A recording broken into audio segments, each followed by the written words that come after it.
The foreclosure notice arrived on the same day Emma lost her job. I stared at the white envelope with the bank's logo, my trembling fingers barely able to tear it open as 38 years of building a life crumbled around me. My phone lit up with my mother's name, Catherine, a name I hadn't seen in weeks despite my desperate texts about my financial situation. Before we jump back in, tell us where you're tuning in from, and if this story touches you, make sure you're subscribed, because tomorrow I've saved something extra special for you. My mother's voice was crisp as starched linen when I answered. I need you at the country club tomorrow by 2 for Melissa's retirement celebration. The kitchen floor seemed to tilt beneath my feet. 3 days I'd been frantically calling employment agencies, begging the bank for extensions, and she was calling about a retirement party. Mom, I'm losing my house. I can't pretend everything's fine at a party, I said, my voice hollow and distant. Her tone sharpened like a freshly honed knife. The bank is handling it. Melissa's been planning this for months. If you don't come, I'll withdraw my offer to help with your mortgage payments. A strange heat spread through my chest as 42 years of conditional love crystallized in that single cruel ultimatum. The weight of my mother's disapproval, a burden I'd carried since childhood, suddenly felt irrelevant compared to the foreclosure notice in my hands. I might be homeless next month, Mom. My words hung in the silent kitchen. Family obligation is a two-way street, Emma, she replied, ice-coating each syllable. If you don't show up, don't expect our support anymore. My name is Emma Sinclair. I'm 42 and a recently unemployed marketing executive. This is the story of how I finally chose the path that mattered. For months before losing my job, I'd noticed the growing distance between us. My mother's criticism of my career choices, my modest suburban home that was nothing like Melissa's elegant lakeside mansion. My younger sister had always been the golden child, her MBA and financial success a constant counterpoint to my perceived shortcomings. I'd been trying anyway, stretching every dollar from my marketing position at a mid-sized firm that had just lost its biggest client, forcing layoffs including mine. I'd send holiday gifts to my parents and sister, maintaining the facade of success, while ignoring how my mother would subtly comment on their quality. Your sister's gifts always seem more thoughtful, she'd once remarked, words that burned like acid. I'd smiled through the pain, explaining that thoughtfulness wasn't measured by price tags. I balanced it all. The pressure to keep up appearances, the increasing financial strain as the economy tanked, my mother's conditional support, until the day the tech company I worked for announced massive layoffs and my 15 years of loyal service ended with a cardboard box, in 2 weeks, severance. Preparing and narrating this story took us a lot of time, so if you are enjoying it, subscribe to our channel. It means a lot to us. Now back to the story. The first week passed in a blur of shock and disbelief. My father, Richard, called immediately after hearing the news. You're not alone, Emma, he reassured me, his voice warm with genuine concern. Your mother's tied up with charity board meetings, he explained apologetically. She's worried about you, though. I nodded, too drained to process the sting of her absence. I spent days updating my resume, reaching out to contacts, and calculating how long my savings would last against my mortgage payments. The house I purchased 7 years ago, my proudest achievement as a single woman, now felt like a weight dragging me underwater. By the second week, the reality of my situation became clearer. The job market was saturated with similar professionals, all victims of the economic downturn. My mortgage was underwater after property values plummeted, making a quick sale impossible. I made desperate calls to the bank, negotiating for more time. That's when my phone buzzed with my mother's call about Melissa's retirement party. Standing in my kitchen, the ultimatum hanging between us, something inside me finally broke free. 42 years of seeking approval, of making excuses for the coldness, of believing I was somehow defective for not living up to impossible standards. I choose myself, I said, my voice suddenly calm and unshakable. Goodbye. I hung up, deleted her number, and walked out to my backyard, a strange peace settling over me despite the chaos. The spring flowers I'd planted were beginning to bloom, oblivious to my financial catastrophe. Everything in life was temporary, both good and bad. Doubt quickly crept in. My mother's offer to help with mortgage payments represented security I couldn't replace with my dwindling savings. Would my decision hurt me long term? The weight of uncertainty felt suddenly heavier without the safety net I'd always counted on in emergencies. My phone buzzed again. Melissa, this time. Mom says you're skipping my retirement. Your job loss is unfortunate, but it's just a few hours. Send a gift at least. I stared at the screen, stunned. Unfortunate. I was about to lose my home, and she wanted a gift. More texts followed from relatives, all focused on the party, none asking about my housing situation. Their priorities cut deeper than my mother's threat, revealing a painful truth I'd been avoiding. Their version of family was about appearances, not support during life's most challenging moments. As evening fell, I was sorting through job listings when my realtor friend Jasmine called. "Emma, I might have found a solution," she said, her voice excited. "It's unconventional, but hear me out." She explained that a small apartment building had just been listed for a surprisingly low price. The owner needed to sell quickly due to health issues. With 4 units, even with modest rent, it could generate enough income to support me while I rebuilt my career. "But I can't even afford my current mortgage," I reminded her. "Your 401k, she said simply. "You could take a hardship withdrawal. It's not ideal, but neither is foreclosure." I spent the night researching, calculating, and weighing options. By morning, I had made a decision that terrified and exhilarated me in equal measure. I would liquidate my retirement savings, accept the penalty, and use it as a down payment on the apartment building. It was risky, perhaps even foolish, but it offered a path forward that didn't involve begging my mother for help. Melissa's retirement party was happening across town as I signed the preliminary paperwork with Jasmine. Each signature felt like breaking free from chains I'd carried my entire life. By choosing myself over family drama, I was reclaiming power I hadn't even realized I'd surrendered. The next weeks passed in a whirlwind of financial arrangements, bank meetings, and property inspections. The apartment building was older but well-maintained, with long-term tenants in 3 units and 1 vacant apartment I could move into myself. The numbers worked. Barely, but they worked. I was finalizing the financing details when my mother and Melissa showed up at my house unannounced. "We've been trying to reach you," my mother said, her tone sharp. "Melissa's retirement was ruined because of you." I invited them in, my heart pounding but resolve unwavering. The contrast between their designer outfits and my living room boxes was stark. "I turned my phone off to focus on solving my housing situation," I said calmly. "Would either of you like coffee?" In my kitchen, my mother unleashed her anger. "Your absence embarrassed us. You could have come for an hour," Melissa chimed in. "We had to explain to everyone why you weren't there. People were asking if you were okay." I stared, incredulous. "I'm about to lose my house, and you're upset about awkward party conversations?" My voice stayed steady, fueled by a new strength. "I've been working on a solution that doesn't involve depending on anyone else." My mother scoffed. "You've always been dramatic about your problems. We would have helped eventually." I stepped closer. "I am an adult who solves her own problems. For the first time, I don't need your conditional help." I set a boundary without flinching. "You can support my decisions or not, but I'm moving forward either way." She bristled but seemed taken aback by my newfound confidence. For the first time in my adult life, I wasn't seeking her approval. It clearly unsettled her more than my absence from the party had. That confrontation marked the beginning of our new reality. My mother followed through on her threat, informing me that I was on my own financially. My father called, regretful but loyal to her as always. "I wish things were different, Emma," he said. "She's just worried about appearances." "I know," I told him, meaning it. The loss of their financial safety net terrified me, but I was committed to my new path. Something remarkable happened in the following weeks. My former colleagues connected me with freelance marketing opportunities. Jasmine helped me understand property management basics.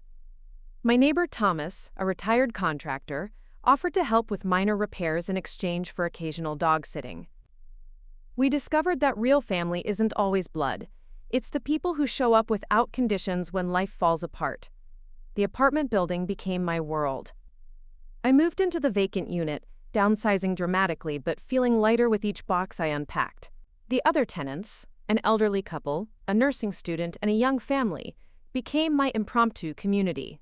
We established a garden in the shared backyard, planted flowering shrubs along the walkways, and created a cozy seating area where we gathered for occasional weekend barbecues. Learning property management was challenging. Midnight plumbing emergencies, negotiating with service providers, and balancing the books required skills I'd never needed in marketing. But each problem solved built confidence that had nothing to do with my mother's approval. Melissa sent occasional texts, tentative steps toward reconciliation, but my mother's rare communications were performative, laced with subtle criticisms of my unfortunate circumstances. I held firm, no longer apologizing for prioritizing my well-being over their expectations. 6 months after purchasing the building, I received a certified letter from my mother's attorney. Inside was a formal document stating that I had been removed from the family trust, with a note explaining that this concluded their financial obligations to me. I should have felt devastated. Instead, I felt oddly free. That evening, I sat in my small apartment, looking at the legal document and reflecting on how different my life had become. The marketing freelance work had steadily increased, providing enough income to complement the rental payments. My 401k was gone, but I was building equity in a different kind of retirement investment. The following week brought an unexpected development. While reviewing property records for a refinancing application, I discovered something that stopped me cold. The address of my mother and father's upscale condominium building matched a property that had just been listed for sale. Their building, their home, was about to be sold to new investors. I called my father immediately. "Did you know your building is being sold?" I asked when he answered. His confused response confirmed they had no idea. "What are you talking about, Emma?" I explained what I'd found, hearing the worry in his voice. "What does this mean for us?" he asked. "It could mean nothing," I reassured him. "But sometimes new owners raise rents significantly or convert rentals to condos for sale." The silence on his end spoke volumes. My parents had downsized to the luxury apartment after retirement, investing their home equity in travel and lifestyle rather than purchasing the condo outright. A significant rent increase would devastate their fixed-income budget. After hanging up, I sat staring at my laptop screen, a wild idea forming. The listing price for their entire building was steep, but not impossible with the right investors. I'd made valuable connections in real estate through Jasmine. What if? I spent the night researching, calling contacts, and drafting proposals. By morning, I had the framework of a plan that terrified and exhilarated me in equal measure. I would gather a small group of investors, take a managing partner role, and purchase my parents' building. It was audacious, perhaps even foolish, but it offered a way to secure my parents' housing while building my own financial future. More importantly, it would be done on my terms, not as a desperate daughter seeking approval, but as a businesswoman making a sound investment. The next weeks passed in a flurry of meetings, financial arrangements, and legal consultations. My marketing background proved invaluable in crafting investor presentations. Jasmine's connections opened doors I couldn't have accessed alone. 3 other investors joined me, impressed by the detailed analysis and growth projections. I was reviewing the final purchase agreement when my father called, panic evident in his voice. "We just received notice," he said. "Rent is increasing by 40% next month. Your mother is beside herself." I kept my voice neutral, hiding the mix of emotions his words triggered. "That's significant. What are you thinking of doing?" "We don't know," he admitted. "Moving at our age." He trailed off, the implications clear. Their social standing, their proximity to friends, their comfortable routines, all would be disrupted. "Your mother wants to call you, but she's still angry that I missed Melissa's party," I finished for him. "Something like that," he sighed. "Emma, we should have been there for you when you lost your job, I'm sorry." His apology, the first in my adult memory, threatened to unravel my composure. "Thank you," I managed. "That means a lot." The following day, I received the call I'd been both expecting and dreading. My mother's name appeared on my phone screen for the first time in months. I answered, steeling myself. "Emma," she began, her voice missing its usual sharp edge. "Your father says you might have some expertise in rental properties now." I bit back a laugh at her careful phrasing. No acknowledgement of my new career, just a delicate dance around asking for help. I've learned quite a bit, yes, I replied neutrally. We've received a rather shocking notice about our rent, she continued. I wondered if you might advise us on our options. The conversation was surreal. My mother asking for my help, careful to frame it as seeking my opinion rather than admitting need. I provided general information about tenant rights and market conditions, never revealing my involvement with the building's purchase. Thank you, she said stiffly when I'd finished. I appreciate the information. A pause lingered. How are you managing in your new situation? I'm doing well, I replied honestly. The building is proving to be a good investment. I've even taken on some marketing clients from my new network. Another pause, longer this time. I'm glad to hear it, she said finally, her tone conveying genuine surprise. Perhaps we could have lunch sometime, to catch up properly.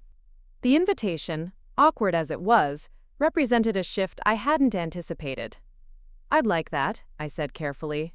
Next week, perhaps? We set a date, ending the call with the kind of polite formality that characterized our new relationship. I sat in my office, the converted dining nook of my apartment, contemplating the conversation. My mother hadn't apologized or acknowledged her behavior, but she had reached out. It was a beginning of sorts. The property purchase closed 3 days before my scheduled lunch with my mother. The transaction was completed through a limited liability company, with an anonymous-sounding name, providing a buffer between my personal involvement and the business entity. As managing partner, I would oversee operations, while the other investors remained silent partners. My first official act was to send letters to all tenants informing them that under new management, rents would remain stable for the coming year, with only a modest 2% increase to cover inflation. Building improvements would begin the following month, starting with energy-efficient window replacements and lobby renovations. I signed the letters as E. Sinclair, managing partner. Deliberate in my anonymity, the timing meant my parents would receive their letter the day before our lunch. The morning of our meeting, my father called, his voice bright with relief. Have you seen this letter from our new building owners? They're rescinding the rent increase. Emma, this is wonderful news. I smiled, enjoying his happiness while carefully avoiding direct comment on the decision. That's great, Dad. Real estate investors can take different approaches to property management. At the upscale cafe my mother had chosen, I arrived early, selecting a quiet corner table. She entered precisely on time, impeccably dressed as always, though I noticed subtle signs of the stress she'd been under. New lines around her eyes, a tightness in her smile. Emma, she greeted me with a formal kiss on the cheek. You look, well? The pause suggested surprise, as though she'd expected to find me visibly struggling. Thank you, I replied. You look tired. Has the building situation been stressful? She arranged her napkin carefully before answering.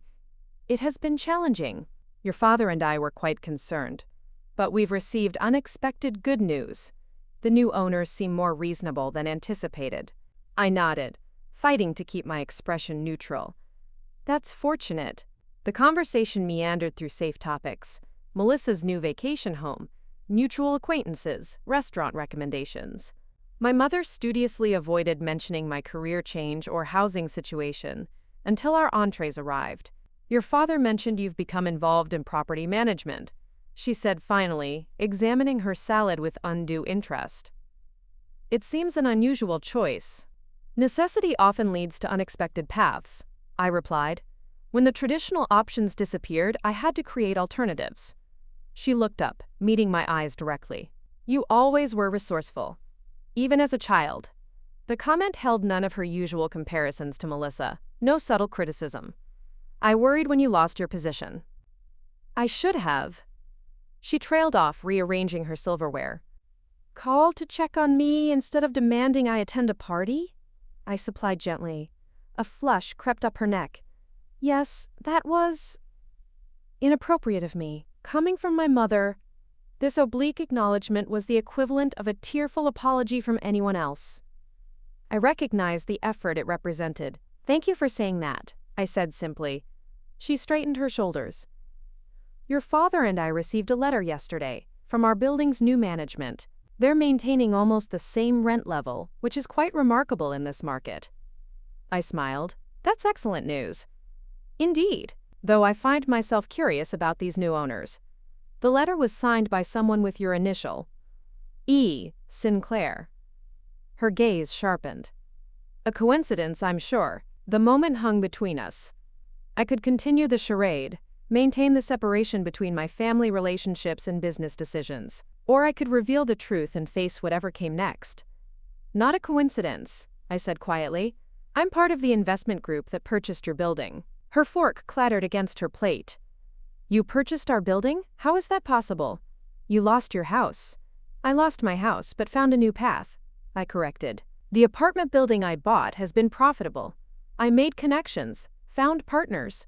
Your building represented a sound investment opportunity. She stared at me, clearly struggling to reconcile her image of her financially troubled daughter with the businesswoman sitting across from her. Does your father know? No, no one knows except my investment partners. Why didn't you tell us? She asked, her voice uncharacteristically uncertain. I considered my answer carefully. I needed to make this decision as a business owner, not as your daughter. The investment stands on its own merits. The stable rent policy applies to all tenants, not just my parents.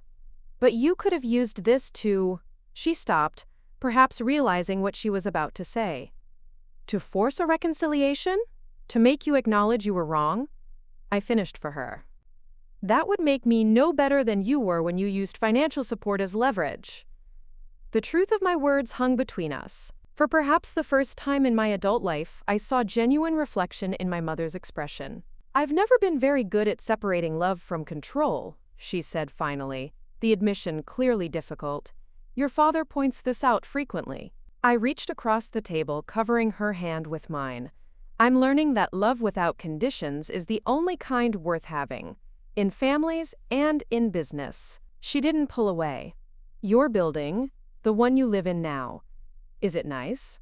The question was awkward but represented genuine interest in my life. Progress, however small. It has character, I said with a smile. The gardens are becoming quite beautiful. You and Dad should visit sometime. She nodded slowly. Perhaps we will. A pause. Will you tell your father about the building? I considered this. Eventually. But I'd like the investment to stand on its own merits first, to prove to myself that I made this decision for the right reasons. As our lunch concluded, something had shifted between us. Not forgiveness exactly, but an acknowledgement of a new reality.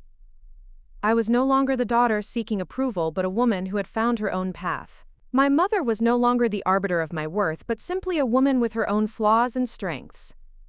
In the year that followed, our relationship evolved in ways I never expected. My parents did visit my apartment building, my mother commenting with surprise on the thoughtful renovations and community atmosphere. My father became a regular visitor, enjoying the barbecues and bringing plants for the shared garden. My mother remained my mother. Criticism still slipped into conversations, old patterns reasserting themselves in moments of stress. But something fundamental had changed. When she offered opinions now, I could accept or reject them without tying my self-worth to her approval. The investment in their building proved profitable, allowing me to reduce my marketing workload and focus on property management. I expanded my portfolio gradually, purchasing 2 more small buildings in developing neighborhoods. My name became known in local real estate circles, not as Catherine Preston's daughter, but as a savvy investor, with a unique approach to community-centered property management. 18 months after our confrontation, I invited my parents to dinner at my apartment. As we sat on my small balcony overlooking the garden where tenants were gathering for a weekend cookout, I handed them an envelope. "What's this?" my father asked, opening it carefully. Inside was a letter officially naming them as minority shareholders in the company that owned their building. Not a controlling interest, but enough to provide security and a modest income supplement. "I don't understand," my mother said, reading the document. "You're giving us shares?" "I'm recognizing that family connections matter," I explained. "Not as leverage or control, but as support. The shares are yours, no strings attached." My father's eyes glistened. "Thank you, Emma. This means more than you know." My mother sat silently, her fingers tracing the letterhead with my company logo. Finally, she looked up. "When you were born," she said quietly, "I promised myself I would give you every advantage I never had. Somehow that became about controlling outcomes rather than supporting growth. She folded the letter carefully. I'm proud of who you've become, not because of me, but despite me. Coming from my mother, this was equivalent to a theatrical declaration of love and regret. I accepted it for what it was, the best she could offer. We learned from each other, I said simply. That's what family should be. As evening fell, we joined the gathering in the garden below. My mother, initially stiff and formal, gradually relaxed as she was drawn into conversation with my elderly tenants about gardening techniques. My father helped the young family set up their grill, laughing easily with their children. Watching them integrate into this chosen family I'd built, I realized that losing my house had ultimately led me home, not to a physical structure but to an understanding that had eluded me for 42 years. Home isn't where we seek approval or validation. It's where we have the courage to be authentically ourselves, offering connection without demands, and support without conditions. The journey had cost me a house but given me something money couldn't buy. The knowledge that we are enough, just as we are, and sometimes the people who were unable to see our worth initially can grow to recognize it, if we first recognize it ourselves. The year following my confrontation with my mother became a masterclass in reinvention. What began as desperate survival transformed into something unexpected, genuine fulfillment. Each morning I woke in my modest apartment feeling lighter than I had in my spacious suburban home. The weight of appearances had been replaced by authenticity. My small property management company grew steadily. Word spread about my tenant-centered approach: fair rents, responsive maintenance, and community building. What started as necessity became philosophy. Preston Properties, where tenants become neighbors, became our tagline, a subtle reclamation of my mother's maiden name and everything it represented. Winter turned to spring, and the gardens at my first building flourished under the collective care of residents. Mrs. Abernathy, the retired botany teacher in Unit 3, organized planting days that transformed our modest courtyard into an oasis. Jorge and Maria from Unit 2 installed string lights and built a communal pizza oven. What had begun as 4 walls and a roof evolved into a living community. My parents' building, still officially owned by Sinclair Investments LLC, underwent similar transformations. The energy-efficient windows reduced utility costs. The renovated lobby created space for residents to gather. The rooftop, previously unused, became a garden with breathtaking city views. While other investment properties in the area raised rents to maximize profits, we prioritized stability and incremental improvements. My mother's lunch invitations became monthly occurrences. Awkward at first, stilted with unspoken tensions, they gradually evolved into something resembling genuine connection. She never directly apologized for her ultimatum or decades of conditional love, but in her own way, she was trying. Your father and I toured the rooftop garden yesterday, she mentioned during one of our lunches, carefully applying dressing to her salad. The raised beds are quite impressive. Thank you, I replied, noting how she'd attributed the improvement to me rather than an anonymous property manager. Mrs. Chen in 4B is an urban farming expert. She's teaching the other residents about vertical gardening. My mother nodded, absorbing this. Community involvement seems to be your specialty. The observation lacked her usual judgment. I recognized it as her attempt to understand my new path. It makes business sense, I explained. Tenants who feel connected to their homes and neighbors stay longer. Lower turnover means higher profits. Quote, and it aligns with your values, my father added, joining us after parking the car. He kissed my cheek before sitting. You've always believed in bringing people together. His simple acknowledgement of who I was, not who they wished I'd be, touched me deeply. I suppose I have, I agreed. My mother sipped her water, watching me carefully. The Residents Committee has requested permission to start a similar program in our building. Apparently, the new management encourages such initiatives. The corners of her mouth twitched slightly, the closest she came to acknowledging our shared secret. I maintained the pretense we'd established. Progressive property managers recognize the value of resident engagement. Indeed, she replied, the ghost of a smile appearing. Your father has volunteered to head the committee. My father beamed with boyish enthusiasm. We're thinking of beehives on the south corner. Urban honey production is all the rage. The image of my straight-laced father in a beekeeper's suit made me laugh. "That sounds wonderful, Dad." As lunch concluded, my mother hesitated before leaving. "Emma, Melissa is hosting a family dinner next Sunday. She specifically asked me to invite you." The old familiar tension returned to my shoulders. Family gatherings had always been showcases for comparisons and subtle competition. "I'm not sure." "She's struggling," my mother interrupted, surprising me with her directness. "Her husband's firm is downsizing. They may need to sell the lake house." The revelation stunned me. Perfect Melissa with her perfect life facing financial insecurity? "I didn't know." "She wouldn't want you to," my mother said quietly. "Pride runs in the family." The self-awareness in her statement was unexpected. I nodded slowly. "I'll be there." The dinner at Melissa's remained opulent despite her financial concerns. Crystal glasses, imported cheeses, wines with impressive vintages. Old habits died hard in our family. My sister greeted me with a tight hug that conveyed genuine emotion beneath her perfect hostess veneer. "You look wonderful," she said, studying me with surprise. "Property management agrees with you." "Thank you," I replied, noting the new lines of worry around her eyes. "The house looks beautiful as always." She waved dismissively. "Just trying to maintain standards while everything falls apart." The vulnerability in her admission opened a door between us. Throughout dinner, I observed my sister performing the role she'd perfected. The successful daughter, the gracious hostess, the woman who had everything under control. I recognized the performance because I'd spent decades attempting the same. When dishes were cleared and my parents engaged in conversation with Melissa's husband, I found my sister alone in the kitchen, braced against the marble countertop, eyes closed in momentary exhaustion. "Melissa," I said gently, "how are you really?" She straightened immediately, mask sliding back into place. "Fine. Just a bit tired from—" "Stop," I interrupted softly. "You don't have to perform for me." Something crumbled in her expression. "James might lose his partnership," she whispered. "The firm is restructuring.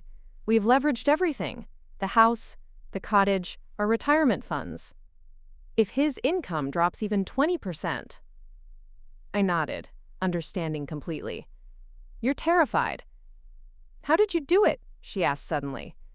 "Start over?" "I watched you lose everything and somehow build something new.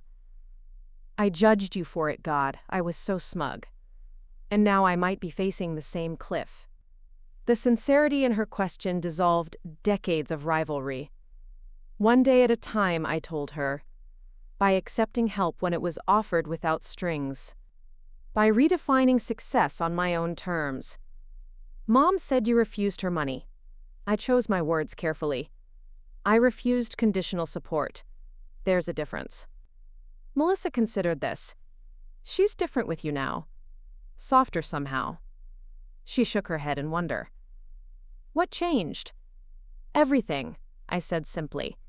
"Me most of all." As the evening concluded, Melissa walked me to my car. "Thank you for coming tonight. I know our family gatherings haven't always been easy for you." "We're adults now," I replied. "We can create new patterns." She hesitated before asking, "Would you have coffee with me next week? I could use some advice about contingency planning." The request for help from my golden child sister felt momentous. "Of course," I agreed. "Anytime." /quote. Driving home to my apartment building, I marveled at how completely my life had transformed in a single year. The foreclosure that had seemed like ultimate failure had instead liberated me from expectations I'd never questioned. The mother who had wielded financial security as a weapon had become cautiously supportive. The sister who had been my perpetual competition now sought my guidance. The following morning, I received an unexpected call from Jasmine. "Emma, I've got something you need to see," she said without preamble. "A commercial property just hit the market. It's undervalued and has incredible potential." The building she showed me that afternoon was a historic storefront with apartments above, located in a neighborhood on the cusp of revitalization. The price reflected its condition, neglected but structurally sound. "The numbers work," I said, reviewing the financials, "but it's a significant undertaking." "You've proven you can handle significant," Jasmine reminded me. And I've found potential commercial tenants already interested. A bookstore cafe concept with solid backing. I walked through the empty storefront, envisioning its possibilities. Sunlight streamed through dust-covered windows, illuminating detailed crown molding and original hardwood floors. The space hummed with potential. I'll need additional investors, I calculated aloud. This is beyond what I can manage alone. Jasmine smiled knowingly. I may have mentioned the opportunity to a few people.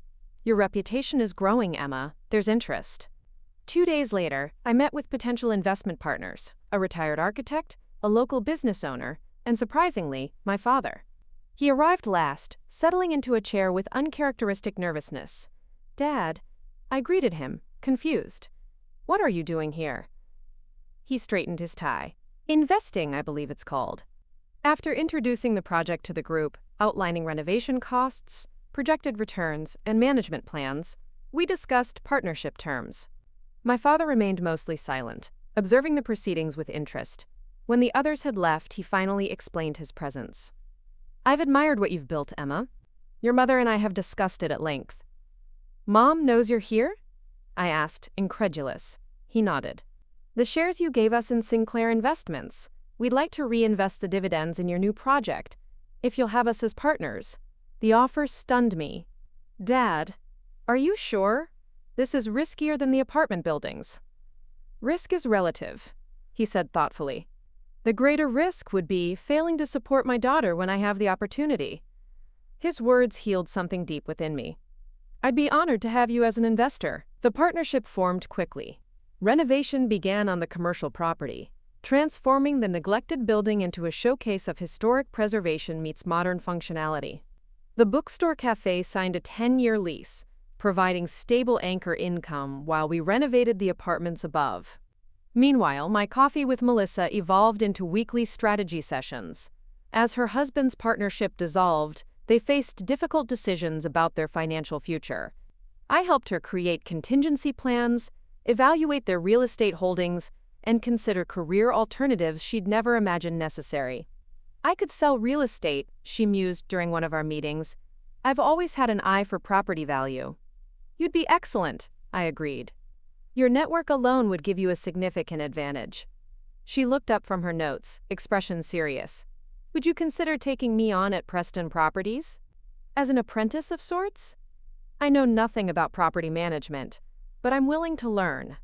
The request would have been unimaginable a year earlier, my perfect sister asking to learn from me. Are you sure? It's not exactly the glamorous career you've envisioned. Nothing about my future looks like what I envisioned anymore, she admitted. But watching you rebuild has shown me there can be meaning in the unexpected path. Our collaboration began tentatively. Melissa shadowed me at property inspections, tenant meetings, and contractor negotiations. Her perfectionism and attention to detail complemented my community-building focus. Gradually, our childhood competition transformed into professional synergy. As summer arrived, I received notice that my original house, the one I'd lost to foreclosure, was back on the market at a significantly reduced price. The bank had been unable to sell it during the economic downturn. Jasmine called with the news, her voice excited. It's practically a steal, Emma. You could buy it back for less than you owed on it originally. I visited the property with mixed emotions. The garden I'd lovingly tended had overgrown. The kitchen where I'd received my mother's ultimatum was empty, echoing with memories. Standing in the master bedroom, I remembered the person I'd been, constantly striving for approval, measuring success in square footage and appearances. It's in good condition, Jasmine noted, misinterpreting my silence. Some cleaning, fresh paint, it could be yours again. I shook my head slowly. Not for me, I decided. But I know someone who might be interested.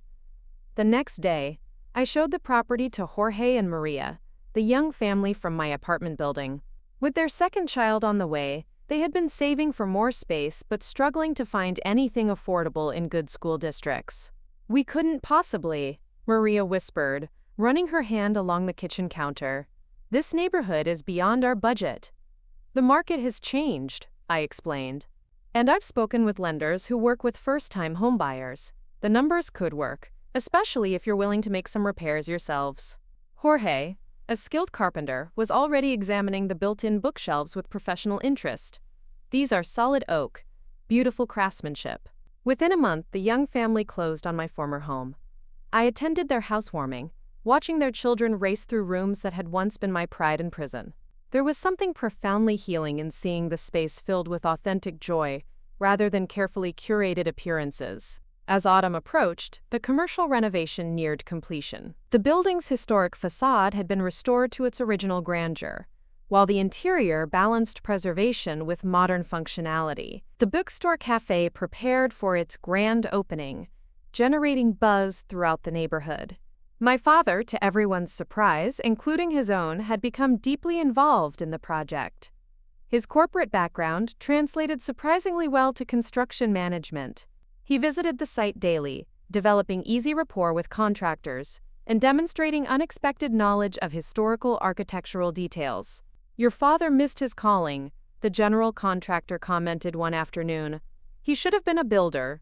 "It's never too late to discover new passions," I replied, watching my father inspect crown molding with childlike enthusiasm. The night before the official opening, we held a private event for investors, family, and key community members. The bookstore gleamed with polished shelves and carefully curated collections. The cafe area offered intimate seating arrangements and a menu featuring local producers. My mother arrived with my father, elegant as always but with a softness I was still adjusting to. She surveyed the space critically. Some habits never changed, but her assessment ended with genuine approval. "It's magnificent, Emma. Truly."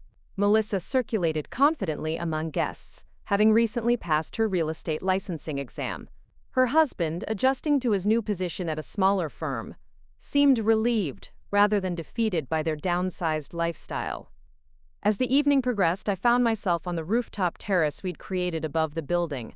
String lights illuminated the space where urban gardens would soon flourish. The city skyline glittered against the darkening sky. Footsteps behind me announced my mother's arrival. She handed me a glass of champagne before joining me at the railing. "Your father can't stop talking about the original plasterwork you preserved," she said with fond exasperation. "I've never seen him so animated." I smiled. "He's found a new passion, as have you." She sipped her champagne thoughtfully. "I owe you an apology, Emma." The statement was so unexpected, I nearly spilled my drink. In 42 years, I had never heard those words from her lips. "When you lost your job, your house, I should have supported you unconditionally. Instead, I made demands that served my needs, not yours." She stared out at the cityscape. "I've spent a lifetime confusing control with love." "Mom." "Please let me finish," she interrupted gently. "Watching you rebuild your life on your terms has been educational. You've created something meaningful from what appeared to be failure. You've strengthened our family by refusing to play by its dysfunctional rules." She turned to face me fully. "I'm proud of you, Emma. Not because of your success, though that's impressive. I'm proud of your courage to choose yourself when I gave you every reason not to." Tears threatened as her words healed wounds I'd carried since childhood. "Thank you," I managed finally. "Your father and I have been discussing changes," she continued. "We're thinking of moving from the apartment." Alarm flashed through me. Had I inadvertently pushed them away by purchasing their building? "Mom, if this is about—" "It's about new beginnings," she clarified. "There's a vacant apartment above the bookstore, I understand? We thought perhaps if you wouldn't mind having your parents as tenants again." The request astonished me.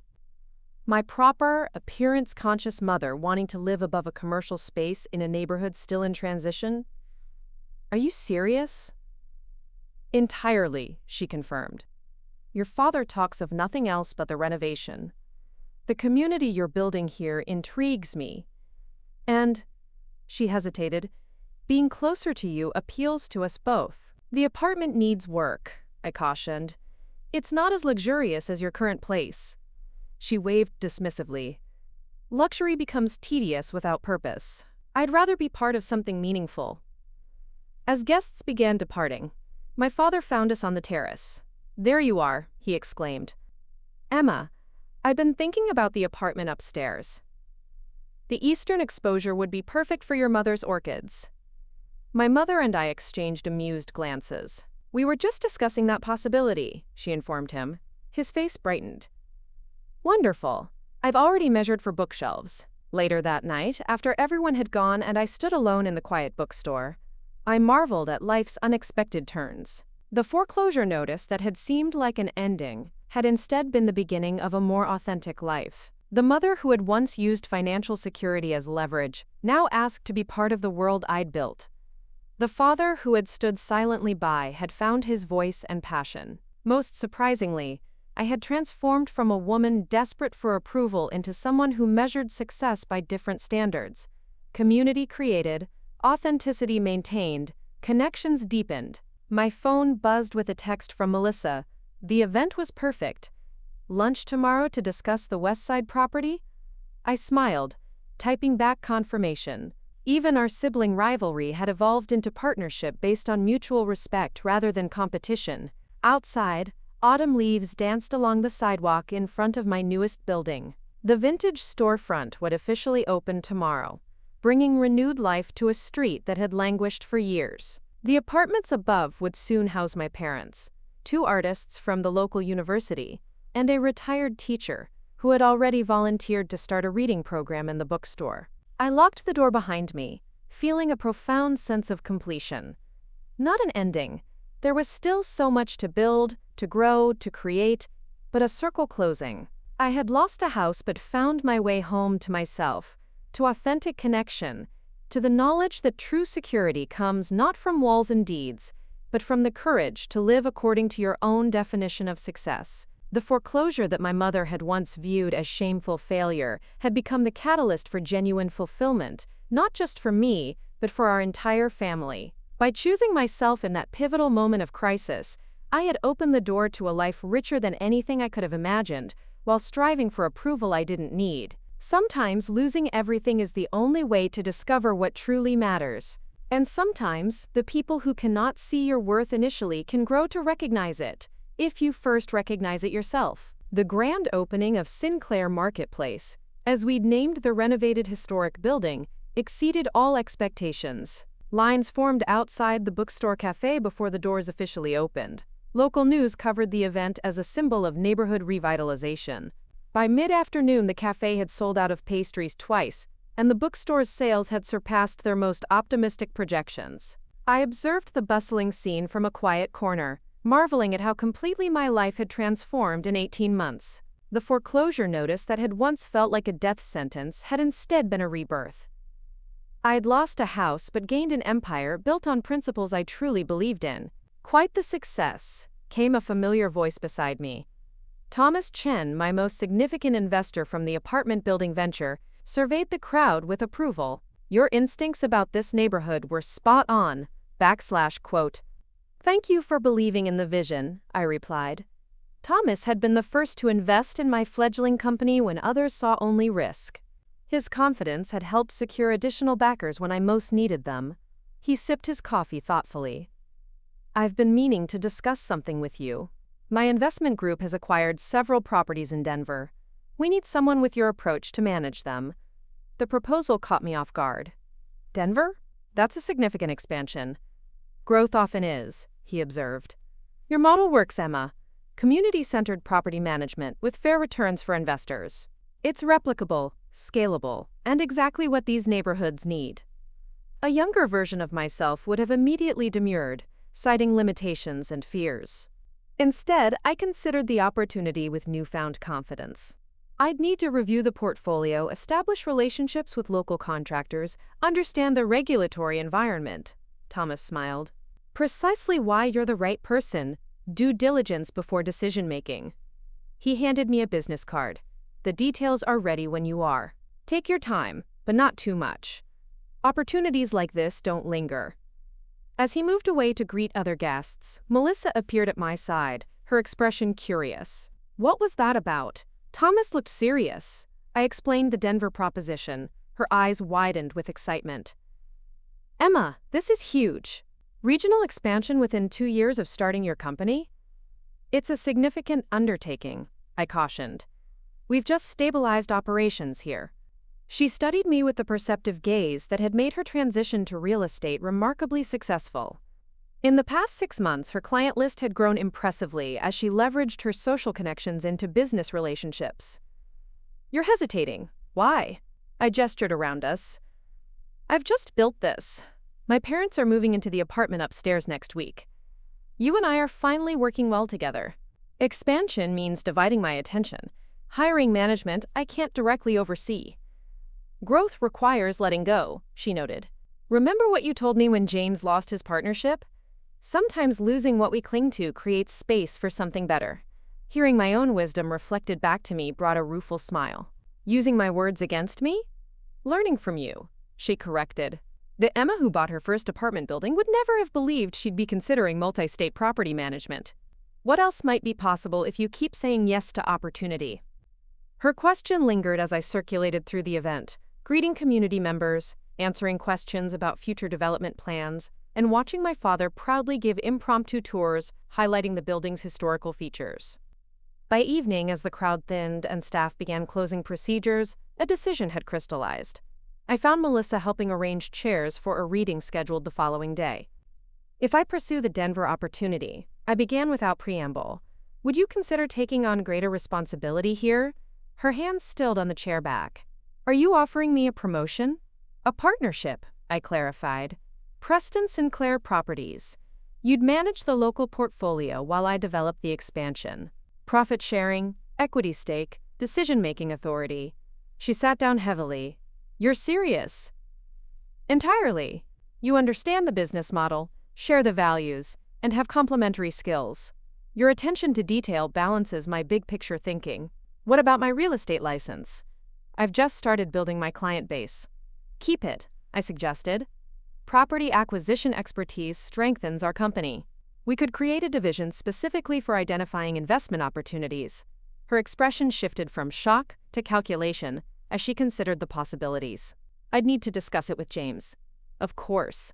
This isn't a decision to make lightly. As we locked up the bookstore, Melissa unexpectedly hugged me. Thank you for seeing potential in me beyond being the golden child. The simple acknowledgement of our complicated history touched me deeply. We've both outgrown those old roles, I replied. Thank goodness. The following week unfolded in a whirlwind of activity. My parents moved into the apartment above the marketplace, transforming the space with a blend of cherished antiques and modern pieces that reflected their evolving taste. My mother, surprising everyone, including herself, volunteered to coordinate programming for the bookstore's community space. I organized charity events for decades, she explained when I expressed surprise. This is simply redirecting those skills toward more immediate impact. Watching her arrange author readings, children's story hours, and local artisan workshops revealed a side of my mother I'd never fully appreciated. Her organizational brilliance and genuine enjoyment of bringing people together. Free from the constraints of maintaining appearances for her social circle, she blossomed in this new environment. My father, meanwhile, had become the unofficial building historian, researching its origins and previous iterations. He developed a walking tour of neighborhood architectural highlights that quickly became popular with weekend visitors. His corporate rigidity gradually softened as he discovered outlets for creativity and connection that had been suppressed during his career. I never knew retirement could be so engaging, he confessed one evening as we shared dinner in their new apartment. I spent decades accumulating wealth for a future that looked nothing like this. Regrets? I asked, genuinely curious. He considered the question seriously. Not about where we've landed, he said finally. Perhaps about how long it took us to get here. He glanced at my mother, who nodded in agreement. The expectations we placed on you girls, she added quietly. The conditions we attached to support. The emphasis on appearances rather than authenticity. She reached across the table, covering my hand with hers. I'm sorry it took a crisis for me to recognize what mattered. The apology, offered freely rather than extracted reluctantly, healed something deep within me. We're all exactly where we need to be now, I assured them. As dessert was served, a pie from the cafe downstairs, my phone buzzed with an incoming message. Thomas requesting confirmation of my interest in the Denver properties. Seeing my parents exchange knowing glances, I realized they'd already heard about the opportunity. You should go, my father said, answering my unasked question, at least to evaluate the properties. What about everything here? The marketplace is just getting established. My mother's expression turned wry. Contrary to what I may have demonstrated throughout your childhood, Emma, you don't need to be physically present to maintain connections that matter. The truth in her observation made me laugh. Wisdom from unexpected sources. The most valuable kind, she replied with a smile. 3 days later, I boarded a flight to Denver, armed with detailed information about the properties Thomas's group had acquired. The portfolio included 2 apartment buildings in neighborhoods similar to where we'd found success. Areas on the cusp of revitalization but not yet gentrified to the point of displacing longtime residents. Meeting with local contractors, current property managers, and tenant representatives occupied my first 2 days. By the third morning, sitting in a local coffee shop reviewing notes, a clear vision had formed. These properties held tremendous potential for our community-centered approach. The buildings needed updates but not complete overhauls. The neighborhoods possessed the same vibrant diversity and small business potential that had made our projects successful. I called Melissa, who had been managing daily operations during my absence. "It's viable," I told her without preamble. "More than viable, it's promising." "Have you made a decision?" she asked. "Almost. There's one more factor to consider." I hesitated before continuing. "You. If you're not ready for partnership, this expansion doesn't work." Her laugh surprised me. "I've already drafted a business plan for managing the local portfolio. James helped with the financial projections. We're presenting it when you return tomorrow." The realization that my sister, once my greatest competition, had become my most trusted ally brought unexpected emotion. "Thank you," I managed. "Partners support each other," she replied simply. "Now stop overthinking and tell Thomas yes." The meeting with Thomas and his investment group that afternoon solidified our agreement. Preston Sinclair Properties would manage their Denver portfolio with an option to purchase equity stakes over 3 years. We would implement our community-centered model, focusing on stable tenancy, reasonable returns, and neighborhood integration. As I signed the preliminary agreements, Thomas studied me with approval. "When we first met, you were fighting to save your house. Now you're building communities across state lines. Impressive evolution." Necessity became opportunity, I acknowledged, with help from people who saw potential where others saw risk. /quote, "Including yourself," he noted. "Most important of all." Flying home the next day, I reflected on the journey that had brought me to this moment. The foreclosure notice that had once represented failure now seemed like the universe's forceful redirection. My mother's ultimatum, cruel as it had forced me to choose myself when years of conditioning had taught me to do otherwise. Melissa met me at the airport, her expression uncharacteristically nervous. "Ready to see the business plan?" "More than ready," I assured her. "But first, tell me how things went while I was gone." Her confidence returned as she detailed the week's activities. A small maintenance emergency handled efficiently, a new commercial tenant inquiring about future space, a community garden initiative launched by residents across our properties. "Mom has been surprisingly helpful," she added as we reached her car. She reorganized the filing system and created a tenant database that actually makes sense. Who knew her obsession with social hierarchies would translate so well to property management? The image of our appearance-conscious mother applying her skills to practical business operations made me laugh. People are full of surprises when given the right opportunities. Speaking of opportunities, Melissa began as we drove. "James and I have been discussing the future. If this partnership proceeds as planned, we're considering selling the lake house." The property had been their pride and joy, a symbol of success displayed prominently in family gatherings. "Are you sure? You love that house." "We loved what it represented," she corrected. "Status, achievement, envy from others. But maintaining it requires income that aligns with James's previous position, not his current one." "You could keep it with your real estate commissions," I pointed out. "You're doing exceptionally well." She shook her head. "That's the surprising part. We don't want to. The pressure of maintaining appearances consumed us. Watching you build something meaningful has shifted our priorities." Her words echoed my own journey so closely that I felt a surge of connection with my sister stronger than anything we'd shared in childhood. "What would you do instead?" "Invest in the business. Create college funds for the kids that don't come with the emotional strings our parents attach to ours. Travel without photographing everything for social media approval." She smiled ruefully. Live authentically, as someone wise once advised me. We arrived at the marketplace to find it bustling with afternoon activity. The bookstore hosted a children's reading circle led by my mother, who sat surrounded by enraptured preschoolers as she animated a story with surprising theatrical flair. My father chatted with cafe patrons, pointing out architectural details with infectious enthusiasm. "They've found their element," Melissa observed. "Who would have predicted that?" "Not me," I admitted. I expected resistance, compromise at best, not genuine engagement.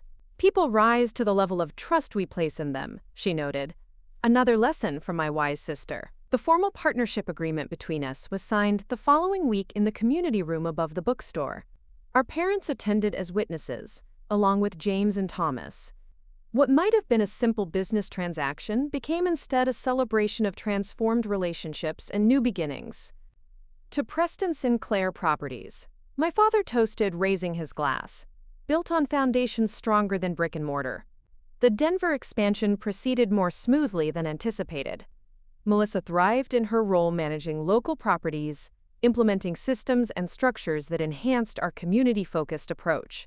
I divided my time between locations, establishing our model in the new market while maintaining connections at home. Within 6 months, occupancy rates in our Denver properties had increased by 12%. Tenant turnover decreased significantly. The small businesses we'd recruited for ground-floor commercial spaces began generating sustainable revenue.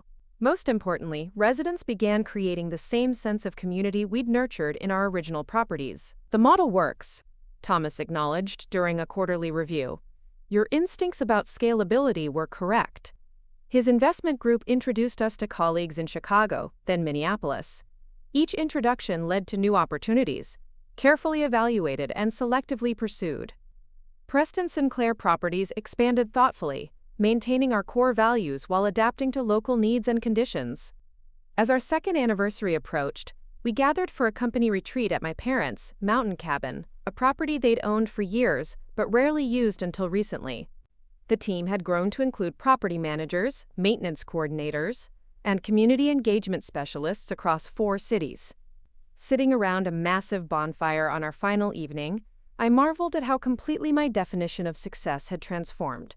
2 years earlier, success had meant a prestigious job title, an impressive house, and my mother's elusive approval. Now it meant sustainable communities, meaningful relationships, and internal validation that no longer depended on external metrics. "I'd like to propose something," my mother announced unexpectedly, setting down her wine glass. "The Preston Foundation." All conversation ceased as she continued, unusually hesitant. "Your father and I have discussed reallocating our estate planning. We'd like to establish a foundation that supports affordable housing initiatives in the communities where Preston Sinclair operates." The proposal stunned me. My parents had always viewed their wealth as security and status, not as a vehicle for social impact. The foundation would provide down payment assistance for first-time homebuyers, fund improvements to affordable rental properties, and support community development in transitioning neighborhoods, my father elaborated. "With Emma and Melissa as co-directors, if you're willing." "Why now?" Melissa asked the question I couldn't formulate. My mother exchanged glances with my father before answering. "Because we've witnessed the difference between accumulating wealth and creating value. Your company builds more than physical structures. It fosters genuine community. We'd like our legacy to reflect that understanding, however belatedly we've come to it." The transformation in my parents, from status-conscious social climbers to advocates for community investment, represented perhaps the most unexpected outcome of my foreclosure journey. Their proposal crystallized how completely our family narrative had shifted from appearance to substance, from conditional love to genuine support. "We would be honored," I replied, speaking for both Melissa and myself, "but only if you remain actively involved. Your experience and perspective are valuable." My mother's eyes glistened in the firelight. "We've wasted too many years on appearances.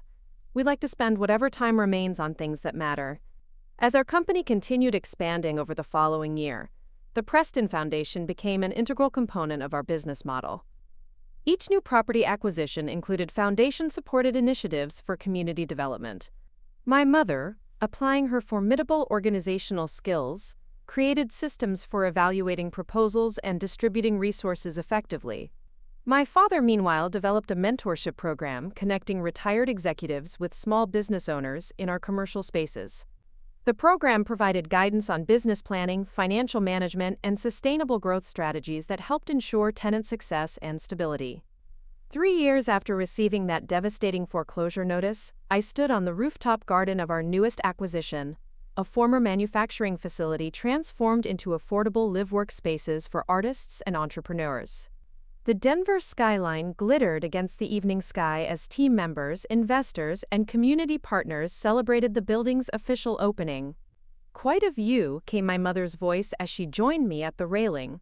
"Both literally and metaphorically," I smiled, appreciating her unexpected capacity for reflection. "Did you ever imagine we'd be here when you called about Melissa's retirement party?" She shook her head slowly. "I imagined a very different future. One where appearances mattered more than substance and control was mistaken for love." She placed her hand over mine on the railing. "I am profoundly grateful for your courage to choose differently."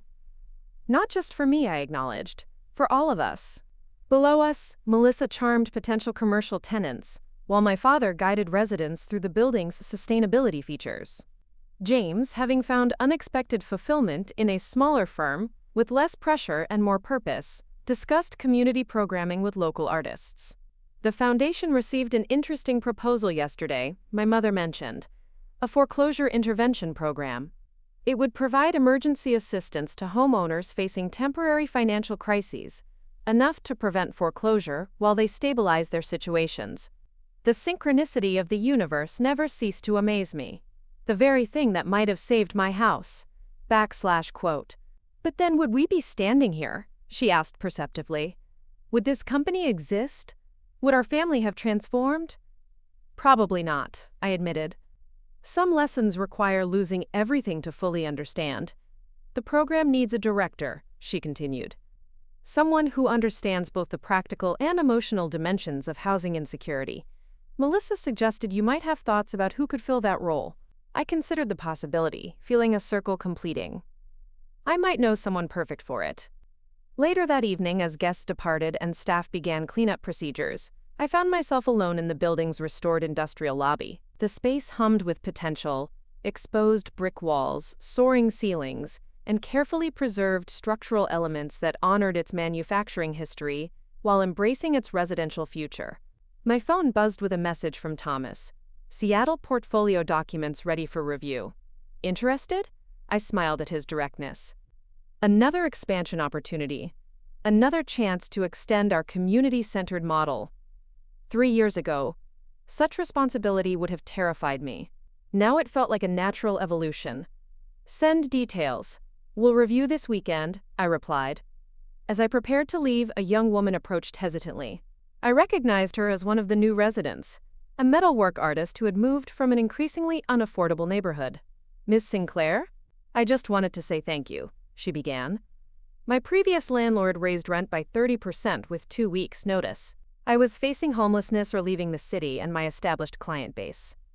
This place is," she gestured around us, "it's more than affordable housing. It's a community where I belong." Her words encapsulated everything we'd worked to create.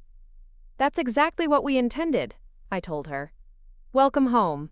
Walking to my car beneath a canopy of stars, I reflected on the journey that had brought me to this moment. The foreclosure notice that had once seemed like ultimate failure had instead been the first step toward authentic success. My mother's cruel ultimatum had forced me to choose myself when years of conditioning had taught me to do otherwise.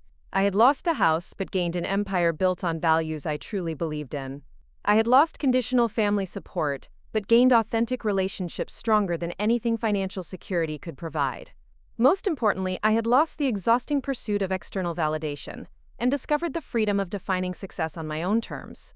Life's greatest challenges often disguise themselves as catastrophic endings when they're actually transformative beginnings. The foreclosure that had seemed like losing everything had simply cleared space for something infinitely more valuable: the courage to build a life aligned with genuine purpose rather than others' expectations. When we face our greatest fears, financial ruin, family rejection, identity loss, and discover we can survive them, we gain a freedom that no external security can provide. The freedom to risk, to build, to transform, not just our own lives but the communities around us. My mother had betrayed me when I lost my house, an act of conditional love that had inadvertently set me free. And in the beautiful symmetry of life's unfolding wisdom, that freedom had ultimately liberated her as well, from the prison of appearances she had constructed over a lifetime. Sometimes the greatest gift we can offer others is the courage to disappoint them. By choosing ourselves, we create the possibility for more authentic connection than conditional approval could ever provide. We give others permission to evolve beyond the roles that have confined them. The apartment building I now called home waited across town.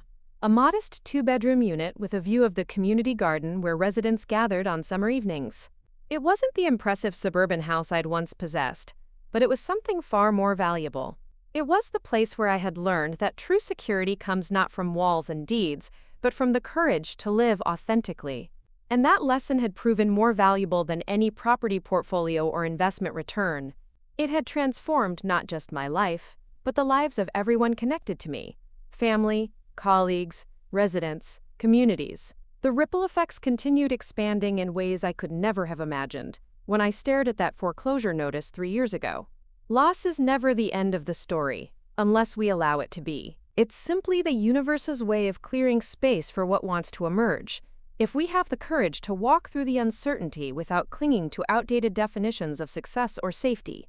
The greatest risk is not losing what we have, but missing what we might become if we surrender our grip on the familiar and trust the journey unfolding before us.